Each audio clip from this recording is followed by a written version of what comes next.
Hey guys, welcome back to another episode of Year of Magical Learning podcast, the YOML podcast. Today we actually go on a kind of off tilt just because we're doing book two of five Yeah, versus book one of five. And so this is a five-part series of a book that we really love.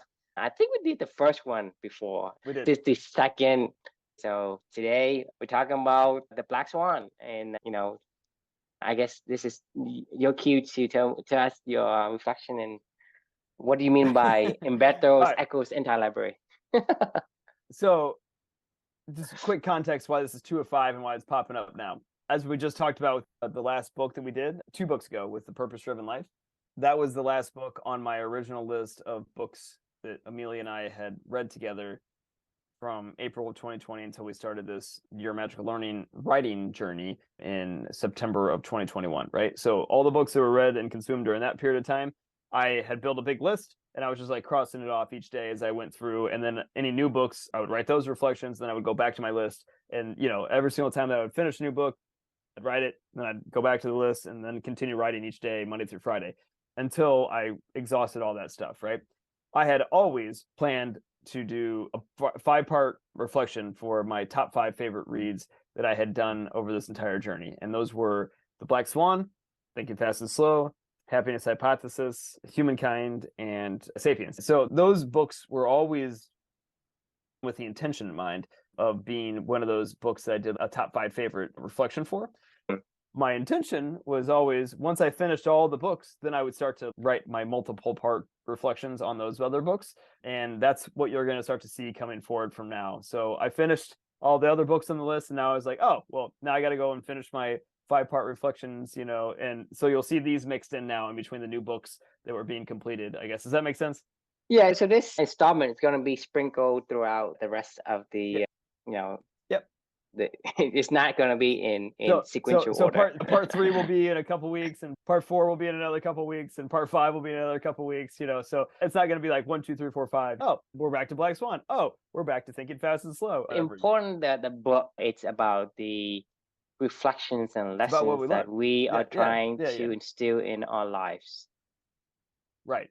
And this one is one of the most important ones that you and I both know and love. And this is about one of my favorite lessons I think I've ever learned from any book, which is Umberto Eco's anti-library. The idea of the anti-library has just been lodged in my brain since the moment that I first heard it when I read it in the Black Swan.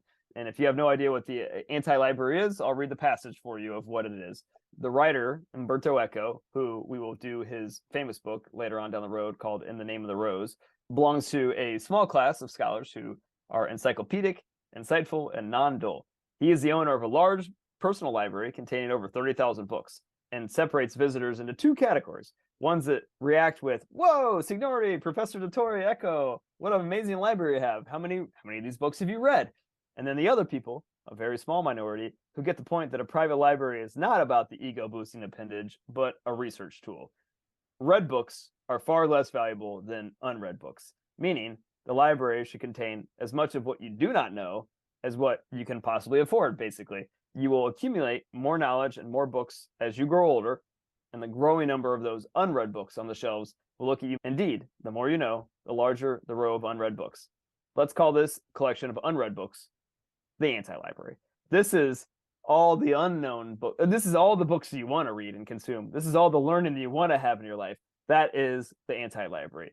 And I love this concept. Like, I just absolutely love this concept because I don't know about you, like, when you consume a book and you get like the Black Swan, right? And you're like, oh my God, this is amazing. Like this feels so good. This is why you learn. This is why you read. This is why you find these books. The How to Raise an Emotionally Intelligent Child book, or something along those lines. And I mentioned that in this reflection, which sucked. But at the same time, for every 3 of those books, you find your one Running with Sherman, or your one Born to Run, or you find your Will, or your anti-library. Those books that you're like, oh my God, this is incredible. I'm learning so much and everything is so new and it's changing your paradigms of how you view life.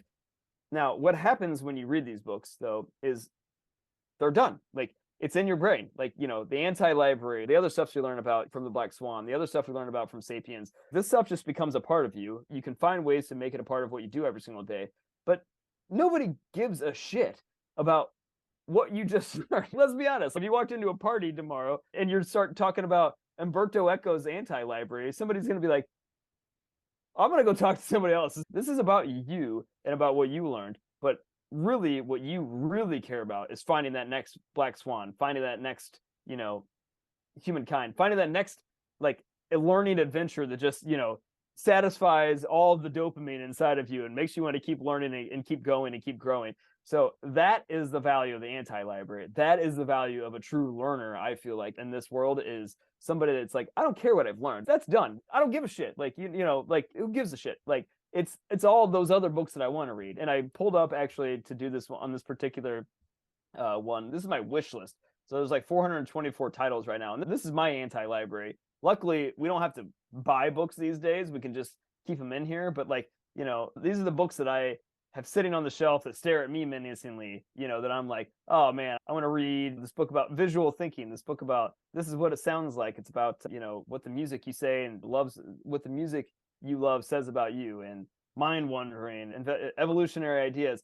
I'll probably never read a 10th of these books, and this list will continue to grow for the rest of my life. But I love this list way more than the list of all the books that we're doing on this entire journey, because this is the shit that I don't know yet. And this is the stuff that I want to go learn. And this is where I know that needle in the haystack of the next Black Swan exists, where I'm going to go back to True and I'm going to go, oh my God, I just read the best book ever. You got to, I want to talk to you about it. Like, that's the best part about all this entire journey. This is truly the learn something new every single day idea in mind. And this is why you do it. So I'll pause there. Love to get your thoughts. Yeah, I mean, it's no surprise that you and I see eye to eye on these kind of things. And when we come across this concept, oh my God, this is like genius. And how come I never think of it? It's just because we, as a human being, have the genetics to behave in a certain way. As far as I see it, human beings have the need to explore, have the need to find out new things, to kind of like understand somebody else. Let's say you watch movies, right? When you watch a movie that's really good, you watch it again. Well, is it as good as the first time? No, because you already seen it, you expect it. There's no twist in the supply, and there's no surprises. And so your value on something you read already, because it's the way that we have been born into. We have this gene to be able to explore new things, and we focus and pay attention to the thing that is not known to us. It's the unknown that we want to search and explore. That's why for us, we always want to learn. And the thing is, a lot of time people take the word learning to be like a negative connotation, just because associate something bad with it. But learning like is not. Yeah, because learning is learning something new. Not in any particular approach, because the learning that you think of is always about a standard from the society's perspective approach. Hey, you gotta go do a certain thing. You have to memorize a certain thing, and to those approaches, and then prove that you know it, and then memorize it. Yeah, and exactly, and those are not exactly the approach that may align with you. So you think that learning is that, but learning is anything that you do for where it's go through the visual, the audible, the touch, the senses, whatever it is that I mean, some people learn through playing with other people, to learn through communicating with friends, or learn through playing video games, or learn through a bunch of. It doesn't have to be learned through the society's perspective of what learning is.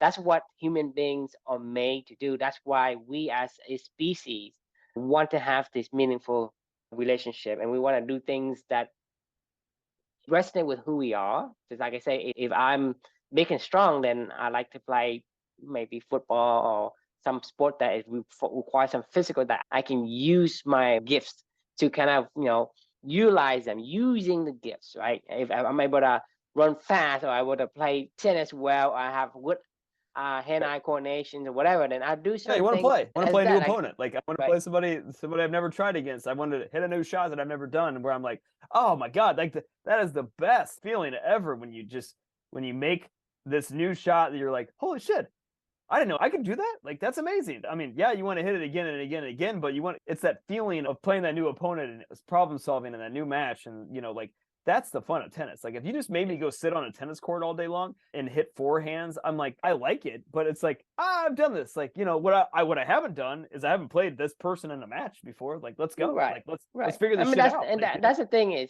we as this being that needs to explore, wants to utilize the gift that we have, whatever the gift is. Maybe you're strong, you're a thinker, you're a writer, whatever it is. You get to do these things, and when you get reward center, and the benefit, the value you put on the benefits are high versus something that you already know. When you already know something, right, or you can beat somebody, kind of shuts off. Just like, let's say you as a good tennis player and you play somebody who just started a month ago.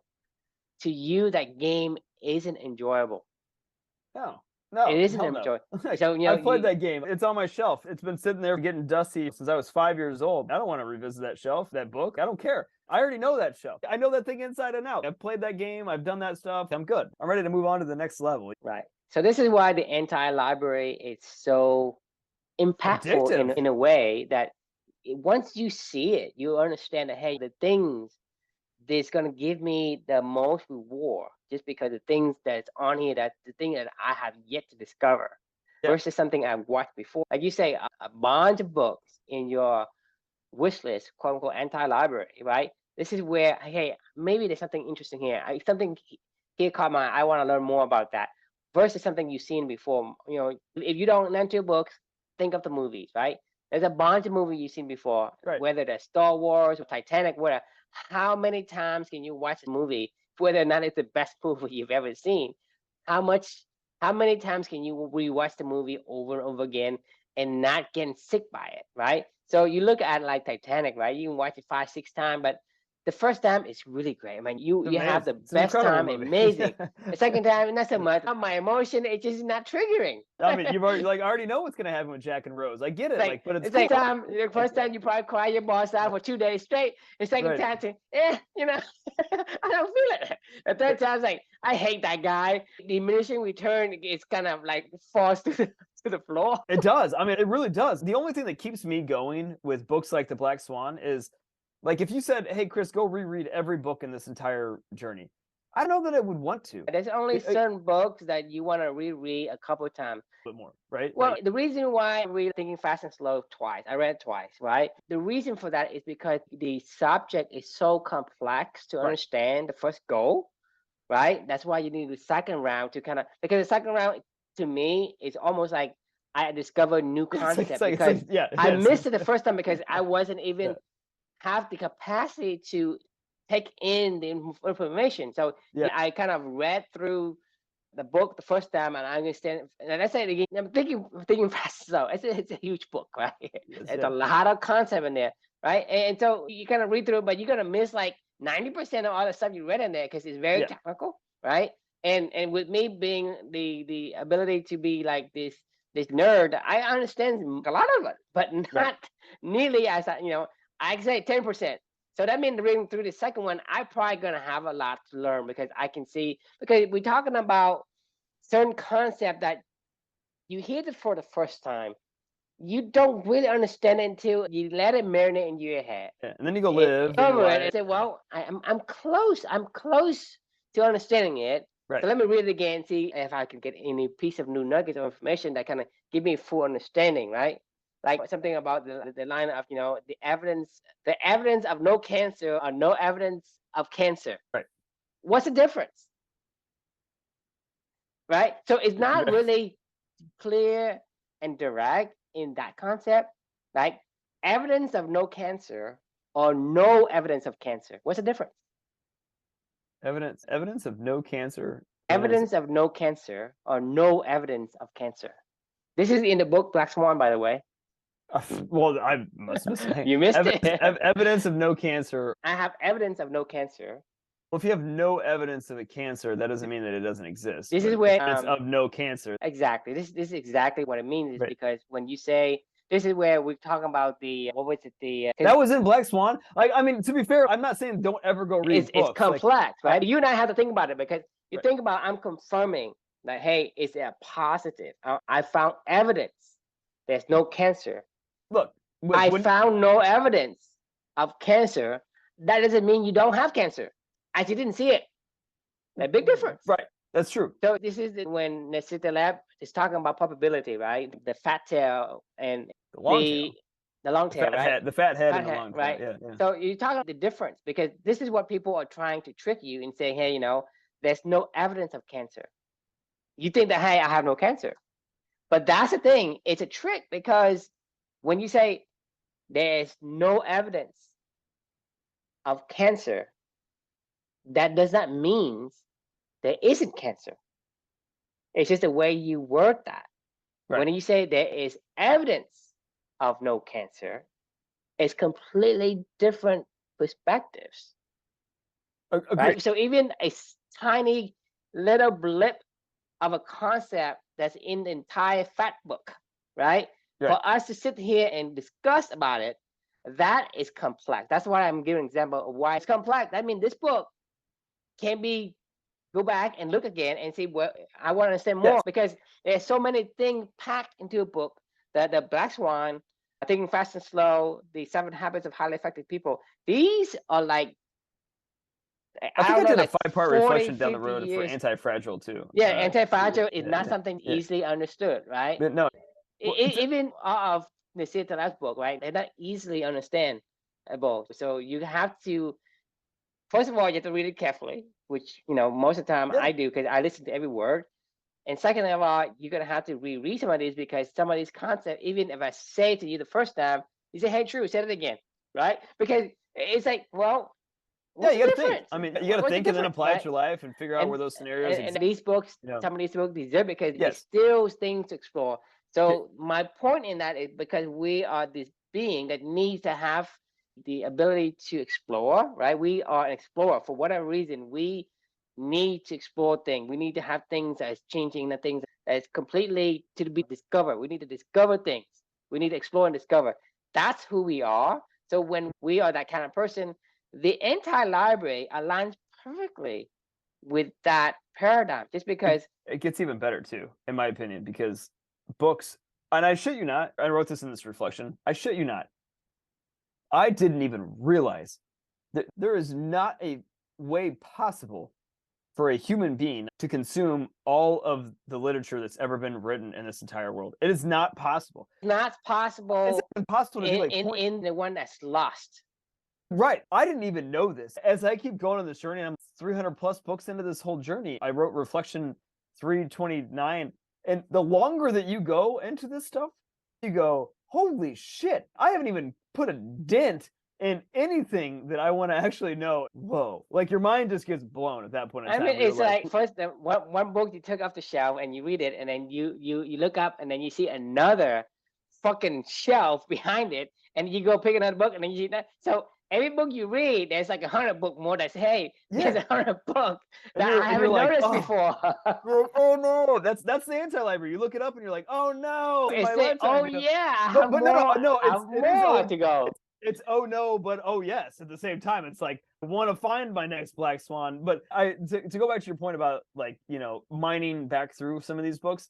Now there is probably, I don't know, I'm going to say 25 books out of the roughly 300 plus that I've read thus far in this journey that I absolutely want to keep on my library shelf because I do want to go mine those deeper and to go back to them. And I've revisited a few of them over this time, and I know that I should, and I know that I will once this journey is over to go like, look, I want to go spend time again with the Black Swan, and I want to go spend time again with Happiness Hypothesis, and I want to go spend time again with Anti-Fragile because I know I didn't get it all on the front end of it, even though I wrote a 5-part reflection because it was so stimulating. Yeah, there's part of reflection, but there's 20 40 lessons in there, so you only took 5 out of it. Exactly. So you left a bunch on the table. So that's what I'm saying is some of these books is like somebody's whole life experience and research compressed and orchestrated in something that can give you in a nice little these are my notes from Anti-Fragile,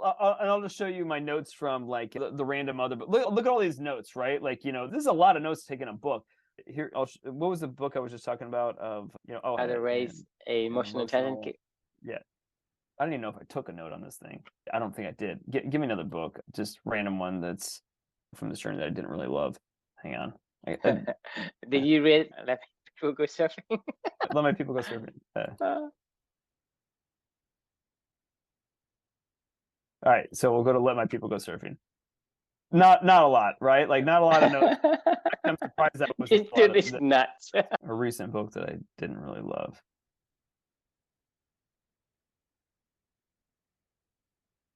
Quentin Tarantino's on cinema speculation. It's not that I didn't love the book. I just didn't learn a lot in it. I actually liked the book, but like, here's my notes from cinema speculation. It's like 4. Like, you know what I mean? Like, it's like, am I going to go revisit this book? I don't think so, right? Like, it's like, oh, cool. Bullet was really cool of a movie. Like, what I loved the most about cinema speculation, and I mean, we'll get to it in the future, but the title says it all. It's like, meaningful work is contagious. I loved Quentin Tarantino's enthusiasm for film, right? Like it came across and it was really cool. And it made me excited about film, even though I don't really like film that much. The contagiousness of his meaningful work, like I felt that energy and I felt like drawn in by that, right? But what did I learn in that book? I didn't learn much. Like Bullet was a good movie. I haven't seen it. I should probably check it out. But my point of what I'm getting at is there's books like Anti-Fragile where I have a library that I wrote of going, oh my God, oh my God, oh my God, I got to write this down. I got to write this down, you know? And then I have other books where I'm like, what did I just learn in that book? You know, like did I even learn anything in that book? I don't know. You know, I have like 2 notes, you know, like those are ones, they're on the shelf. It's fine. I read it. If I'm at a party and somebody's like, oh yeah, I read The Yearbook by Seth Rogen, I'm going to go, oh, I read that too. Like, oh, it's great. It was a good book. Cool. That's it. Like, great. I mean, there's certain things that, you know, you don't find valuable right from the book just because, you know, hey, whether or not you already know it, it doesn't align with what you value. And so those book doesn't give you the I guess the high valued perspective, high value object from your perspective, and it doesn't energize you, right? So whatever you find that energize you is like finding something that you can apply to make yourself better, to discover, to explore more. That's what makes life memorable and have a positive emotional trigger. Why do people love to travel? It's an experience. They want to learn and discover new things. And why do I not like going to Chicago? Because you've been there. I've been there 50 fucking times. Like, I don't care about going to Chicago. Why do I think fondly of Florence and of Lisbon and of, you know, other like it's no different than the Anti-Library. That's right. And that's what I'm saying is everyone wants to go outside of their hometown to go visit. You can live in the most fucking like tourist city in the world, and people will go out and say, so people in Florida will come to Texas to Alamo and visit the Rock. Right. Yeah, right. Some limestone. It's like people say, you don't go to the River Walk, right? Right. Yeah. No, River, I don't go. River what? Like, my wife is from San Antonio, and you know how many times we've gone to the Riverwalk since. I mean, we go down there every year for weeks at a time, right? Like you know how many times I've gone to the Riverwalk? Probably once or twice. Like I think maybe 3 times total. One of those was for our wedding, where we had our rehearsal dinner. Another time we went down for like her mom wanted to go shopping at that one random mall that's like at the end of the Riverwalk or whatever, and I was like, okay, fine, whatever. Like beyond that, like we've been like 2 or 3 times ever, you know. I told him I'm from Seguin, right? And Seguin is like fucking 30 minutes outside San Antonio. So I said I'm from Seguin, and people say, you know, what you know, like maybe it's like some kind of holiday. I say, hey, you should, you know, if you visit San Antonio, you go there. And I say, go Riverwalk. Why? What's there? Why would it, yeah. Am I missing something? Stupid restaurants on a little river. Good. Yeah. And that's the thing is because we've seen it. Right. Once we've seen it already, that value diminished. So for us to have books that we read on a shelf, it's just wasting space. It's collecting dust. Movies that you watch already and you collect put on a shelf, that thing's just collecting dust. I mean, you know, the audience, people. Tell me if I'm wrong. You have like CDs, right. Movies, DVDs, and those DVDs on your shelf are the worst. Like it's like it's collecting dust. How many times have you seen it? You probably have like the whole series of Star Wars, right? And people like buy you for Christmas gifts or whatever. Like this is one of the best movie series I've ever made. And even then, right? It's sitting on a shelf collecting dust.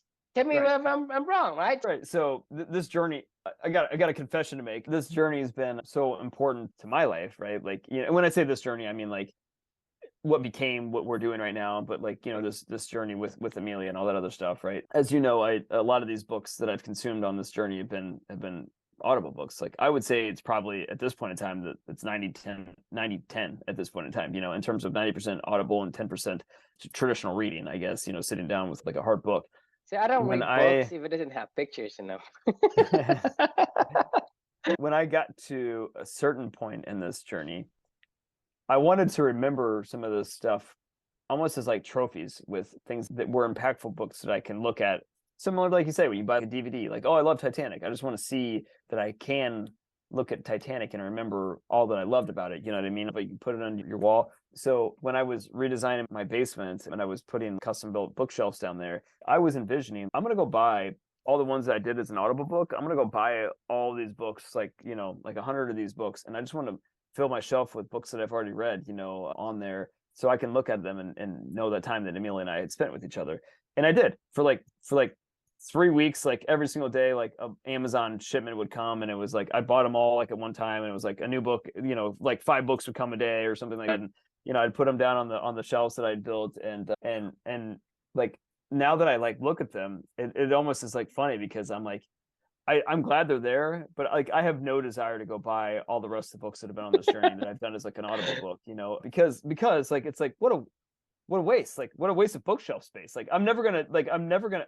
It's hard now for me to even throw those away, but now they're just a waste. Now they're just sitting on my shelf. Like nobody, like I would love to almost give them away to people and be like, look, oh, I loved Range. Like it was an amazing book. I feel like I got good value out of that book, and I don't want to go mine that any further. Here, somebody take Range off my hands. Just take it. Right. Like, you know, I don't want it. Like, you know, like it's one of those things where like, you know, Umberto Eco, like maybe he read 2,000 of his 30,000 books. I don't know. Like that'd be a shitload of books to read, but like let's say he read 2,000 of his 30,000 books that he had in his personal library.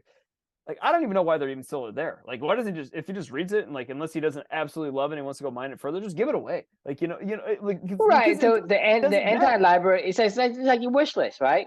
Right. The moment that you like my wish list is the moment that I'm buying it, and I'm not gonna buy it until I'm ready to read it. So when Right. I'm buying it, it goes off of my wish list because Right. it's Exactly. right. Yep. So it's the anti-library. The moment that you consume that books go off the shelf, so that have room for new books to come in. Exactly. And the thing Exactly. is, when you have 30,000 books, right, and you come across a problem you want a solution for, the solution is in one of those books. You Right. know you have the solution at your fingertips. All you have to do is query and look. And so Yep. that is the power of an entire library. If you have a library of all the books that you read already, what's the point? You already know there's no point in having it there. Like it's literally no point to go back to Chicago unless like you just have to go back to Chicago, you know, because I got business there, I got family there, I have seen it, you know, like there's no point. Like I don't want to go back if I could never go back to Chicago, if I knew nobody that lived there, like I would never go back to Chicago again for the rest of my life. And the simple fact that if we watch a movie, right, Off the top of my head, maybe like 4 movies that I've ever seen multiple times in my life. Maybe. exactly. Like, and that's only because they just came on TV sometimes and I was like, oh, yeah, I remember that movie. It was pretty good. And you're just trying to consume the time. You're not really interested, right? And so I've seen Happy Gilmore. I'm good. you're just wasting time watching something because you need to waste some time, right? Right. And that's the thing is, I mean, the reason why I'm bringing up the movie is everybody's watching movies and everybody knew what I'm talking about when I'm saying, hey, when you watch a movie a second time, it isn't as fun for you. And watching for a third time, your mind's like trying to beat you up. Not only that you zone out, but yeah, no, you're right. Yeah, I mean, 100%. Yeah, you're like, why am I watching Old School again for the 5th? I remember being back in college and like, being in our dorm room, and that was all you had. We didn't have cable or anything in our dorm room, and all we had was our DVD library. I'm like, what do you like? Talking to my roommate Rob, who was one of my best friends from high school, that he and I were rooming together. I'm like, what do you want to watch tonight? And he's like, I don't know. Like Old School, I guess, fine, let's watch Old School. And then you put it on and it just plays all night long. And, I could recite damn near every line from the movie, but like, you know, I mean, it always made me chuckle a little bit, but still, I was like, God, can we find another old school? Because this movie is amazing, but like, you know, can I find another one of these? If I had enough money, I would just go to Walmart every day and I would keep buying a new movie just to find something new to watch. I mean, that's what you do on Netflix. Is like you keep searching for new movies because the movies that you watch already, it doesn't interest you as much, right? It doesn't give you the satisfaction. Like your level of value for that piece, it's diminished tremendously. I mean, it drops tremendously from the first time you watch it. So especially how you watch it too, because the way that I watch a movie or the way that I read something, right? I'm focused on it 100%, meaning that whatever, I won't miss a single details. But the fact that I did that, right? Once I've seen it, I cannot watch it again. It has to be something more, whether it's something that I don't understand yet, or I need to find something different to discover. If not, my mind can't take it. It depresses me for whatever reason. If, for example, it's some kind of a plot, a twist that is so complex that I haven't understand yet, and I may watch it again because I want to unravel and understand it more. But if and the problem is like a lot of times the writers they took a lazy approach and kind of wrap up something so it's simple but it's not fitting. And to me, that's a bad movie for once. And when you wrap something like that, it's like for me, there's nothing to decipher. Right. It doesn't bring you any interest into watching the show. Those movies, I would never watch it again. If you have to put it on again, I just can't watch it. I just have to leave or I have to change the channel or whatever. The ability to uncover something new, that's who we are. Yeah, and we need to manifest that characteristics. And the anti-library gives you exactly that. If you can see it from that perspective, like I said, you have 30,000 books. Most of the problem that you encounter, you have a solution in one of those books, and you know the answer's there. It's collecting dust, and it's a waste of time, and a lot of time it's depressing. Agreed. And it's ironic because I'm sure if Umberto Eco, I don't know if he's still even alive. No, he died in 2016. But like, you know, this guy needed to amass that many books over the course of his life. Like, I mean, he was just like, oh, a library just came available. I'm gonna go buy a couple thousand books or something like that, and see what I can find out of this thing. Like for us, literally, just log into Amazon.com, and every single book that you can ever query and imagine is there. And then it's up to you to just curate that and find that. But like we don't have a 30,000 book anti-library. We have an infinity. I guess not infinity. We have a infinity to us, like anti-library. Yeah. It's just out there. Just go find it. There's not an infinity amount of movies. Tremendously harder to put into movies, and it costs a tremendous amount of money too. Yeah. So you're talking about a very, very small percentage of movies, and most of the movies are not very complicated in terms of the plot, in terms of the things that you can learn from. It's just basically regurgitation of the same fucking story over and over again. I mean, it's nothing new, and so you're not learning anything new. Somebody just ripped off some other stories from the past and made it into a new character, and it's a remake of so many movies, like The Maverick, for example. It's a remake of a movie, right? The big pop Terminators, if we make it then another movie. It's like it's not new. And in the stories, you look at Harry Potter, right, versus Star Wars, right? It's the same fucking plot, no different. It's just put into a different period and different environment, but it's the same story. It's it's a ripoff of Star Wars. Yeah, no, but the thing is, once you realize that, man, this is not interesting, and it becomes dull, and it becomes depressing. When something is dull, it's depressing. How many cities are there to travel in this world? I don't know, a couple thousand. You could conceivably go to all of the cities in the world, if you wanted to, right? And there's some of them you want to go back to. Like Paris is amazing. You need to spend at least a couple weeks there to get to every area of the city or something like that. Sure, fine. Go mine that a little bit deeper or something like that. But you could conceivably travel to all those cities. Yeah, it doesn't matter how many weeks you've been there, how many days you've been there. It matters if you have explored all the things you want to explore and you're interested in. Once you have no interest in it, regardless of whether you spend a day or a week or a month or a year, right? you don't want to go back because you say, well, I've seen it. What's the point? I'm Like, good. for I'm good. example, I live in Seguin, right? So I've seen the river walk, like, I don't know, it's there. So for me to say, well, go to the river, I don't want to go.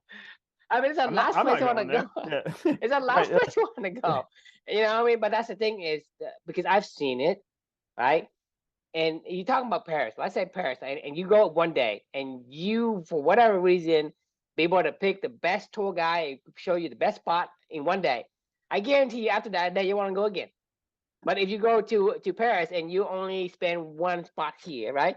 There's other spots you haven't seen, so you probably go back because Sure. you're not going back to the same place. You're going back to a Right. different place, right? This is where the interest keeps you going because Right. it's the discovery of the things that your mind craves. When it craves it, right, it gives you the emotional feedback to tell you, hey, this is good and this is enjoyable. You like it, right? Versus a Right. negative emotion where, hey, this is boring, my mind's shutting down, and when it shuts down, you're trying to keep it awake. The struggle to keep it awake creates this weight on your shoulder, It's and depressing. it's It's depressing. depressing. That's my point. Let's pretend the Black Swan is New York City, and I'll give this example of I have an employee that most of my team lives in New York City. 7 of my 8 employees that I am directly responsible for leading that team they're in New York City. One of those people moved to New York City when they dreamed of going to New York City their whole entire life. They grew up in Colorado and in Texas, and they thought of New York City like, this is like the place that I want to be. This is where I'm gonna, whatever it was, there was this magnetic draw for this particular person to go to New York City. And he's lived there now 3 years. And he said the first 6 months, every single day, he would get out of his house and he'd walk around the city and he'd walk to somewhere new. And it was fascinating. Every single day, he was just out there hoofing it miles and miles and miles a day. After you get off of work, he'd just go walk and figure out some new place to be and blah, blah, blah, blah, blah. Now he basically never, 3 years later, he basically never leaves his 300 square foot condo because he works remote. And he's like, I hate it. He's like, I feel like I'm trapped in a page. And to give that example of, like, if the Black Swan was the only book you told me I could ever read for the rest of my life, I'd hate it. Yeah, I might be able to mind that, 5 times, 10 times, whatever. The 15th, the 20th, the 50th time you made me read the Black Swan again, and if I woke up every single day and was like, you got to read the Black Swan again, I'd be like, I hate fucking Nassim Taleb. I can't deal with him anymore. Like, I don't want to read this ever again. It's like you can't eat the same meal every single day of your life. You can't live like the idea of New York is only the idea of New York until it's not the idea of New York, and you're just like, fuck, this place is just smelly and gross and dirty. And there's people that are bums trying to beat me up every time I walk out of my apartment building. Like, the rose-colored glasses wear off, and you're like, I mean, who cares? And it went off fast too, because our ability to absorb the experience. When we absorb the experience, right, the interest, the level of value of interest drops, like from like let's say 100% to like 10%. So it's not like a gradual drop; it's like deep, just straight drop down, plummets, right? It's like it's plummets. Pick out any favorite movie that you have, right? You cannot watch it so many times. You can watch like the Sound of Music for the 50th time. I say, you can watch for the first 2 minutes, and you say, hey, never mind. I thought I want to watch it again, but I was wrong. So you changed it. And unless it's like your fascination, unless it's like tennis for me, or like cinema speculation for Quentin Tarantino. No, because it's the same. Because you're talking about tennis, right? Tennis has so many different variables, so things are always different in outcomes. When you're looking at a book, when you're looking at the library, the book has one thing. Let's say you're looking at like a compound effect. It gives you one particular concept. Once you learn it, there's no need for the book. Yeah, that's good. Because of the multitudes of outcome that is unknown to you, your sense of discovery is still going to give you the dopamine hit, and you're going to enjoy it. Always new, no matter what. Every opponent is completely different. You're different. You're a different guy. I'm different, right? When I walk the under opponent the is different, so the outcome is different. The environment is different. The timing is different.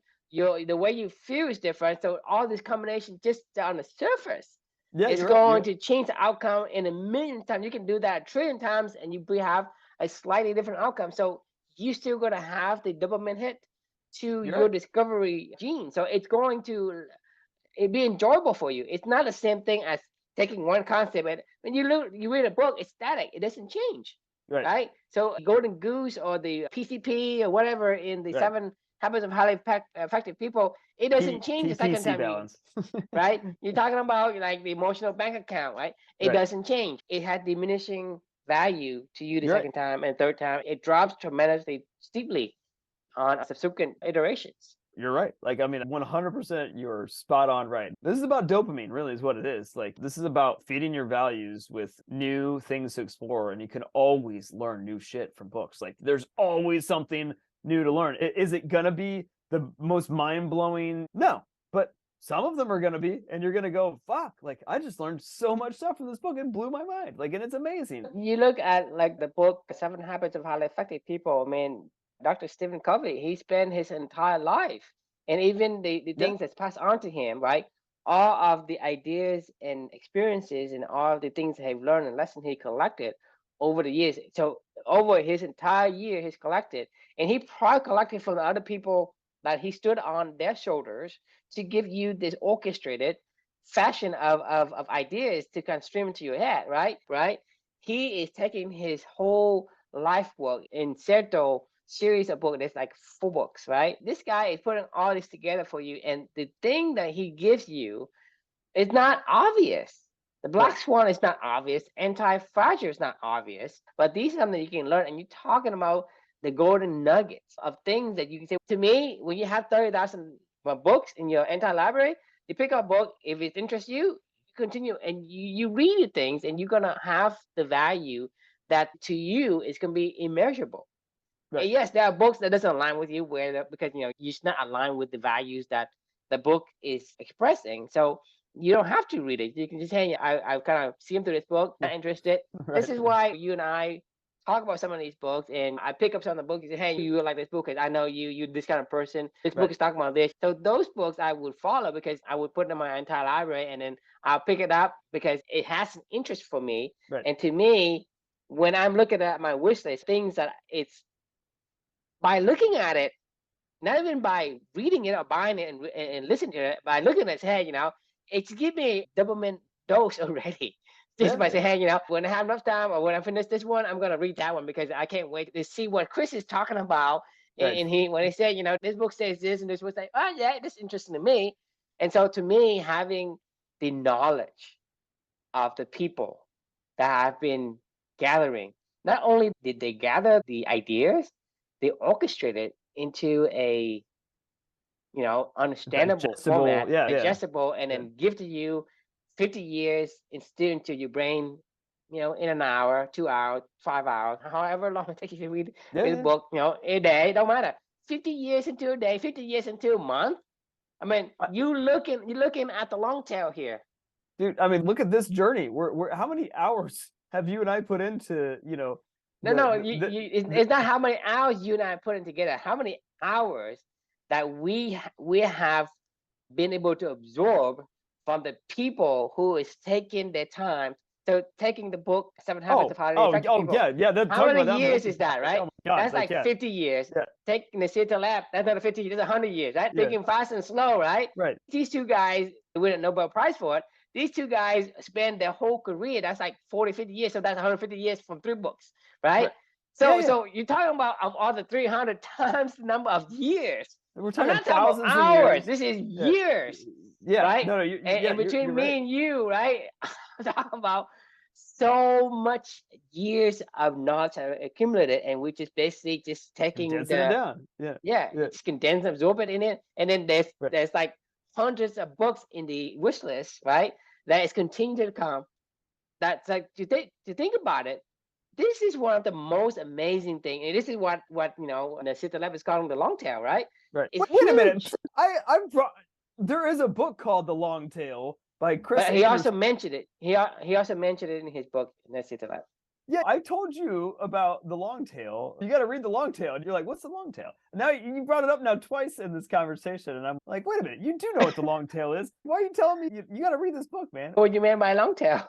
What the long tail is. What you're saying is what Taleb was talking about. Where the hell is the long tail?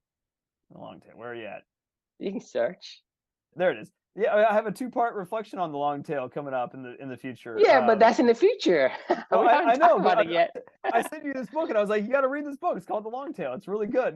I think you'll really enjoy it. So you need to read But this the book. thing is, you think about it, the word long tail has many meanings. It's a long horse tail. It's a, I don't know what you're talking about, right? Yeah. The fat Okay, hat and the long tail. Like that's what that book's about. okay. This guy's like a prophecy. I mean, he wrote it back in like the early 2000s, and I swear to God, everything that he predicted in that book is 100% not just come true, but it's like spot on. It's unreal how accurate that book was. It's pretty amazing, actually. You should check it out for sure. Anyway, we got to put a pin in for tonight because we could talk about the anti-library forever. I feel like great conversation. Any final thoughts? Yeah, it is. This is a good list of books. I mean, look is. at the blog, right, of 300 and some books that you read so far. Most of the books are really good. Not With a few of them are not so good, but most of them are good. And maybe take advantage of the anti-library that is already created for you. Just go and peruse the blog and see what books interest you and just read it. That's one of the points of this whole entire journey. Is like, you get a book recommendation, you get a reflection, you get a, whatever, like, whatever you want to take. We tell you what it is, right? How Right. good it is. If we like it, we don't like it, the lesson we learn from it. And Right. so it gives you a glimpse already. So you can pick and choose if it aligns with what you value or not. And like, to your point about this being an anti-library for other people, which I agree, our little experiment going on at the company I work at is they reach out to me all the time now about like, hey, what do you recommend? And I just send them to this blog, and I'm like, here you go. Here's one. And they're like, oh, this is great. And then they come back to me and they're like, oh my God, I'm learning so much. They're having a blast about like the stuff that's appealing to them, and they come back to me with this, like, you see that spark in their eye, and they're just like, I can't believe I just learned that. This is incredible. And then they're like, what do you have next? And I'm like, what do you want? Here you go. And it feels so good to help other people. At the same time, it feels so good to know that spark in my own eye still exists out there. And I know that it will never diminish. The book that I just finished, The Way of Integrity, that one was a spark. Like, I was really, really liking it. And I can't wait to recommend that to you. It's a never ending anti-library for everybody. As long as you're willing to share and help other people. It's a never ending dopamine, whatever you want to call it, Right. Dopamine treats, So to me, you think about it, just think for a second, right? Why are we so fascinated by traveling? Because we want to see things we haven't seen. Same thing is the book. I mean, a lot of times, yes, because some people don't like to read books because you have the negative emotions of trying to force themselves to read some books that they don't want to read for a class or whatever. Right. And they will reprimand it for not remembering the whatever. And so it brings in a negative emotions. But it's a universal human nature for us to want to explore and discover. Because you think about it, if we don't do that, we are basically a living dead because life is boring. Life is depressing. Yeah. You do the same shit over and over and over again. Yeah, it's tiresome. Right. Maybe the first time you're like, this isn't that bad. They got some cool bars in the downtown area or something like that. But if you got to go back there every single damn day of your life, you're going to be like, oh my God, this is life. Cedar Rapids, Iowa. Like, this is it. This is all I got. Like, I'm done. All right. We'll put a pin on this one. That was a fun discussion as always. The question we can leave for you all is what do you cherish more? The knowledge you consumed? Or maybe it should be obvious to you by now. But anyway, if not, we need to have a talk. I would agree. But hey, maybe they're seeing something we're not, and we can learn from them. So yeah, I could learn from you. Well, let me know. Let me know if I'm missing something. Right, exactly. Awesome. All right, man, that was fun. We'll see you all on Monday. All right. See you. Good night.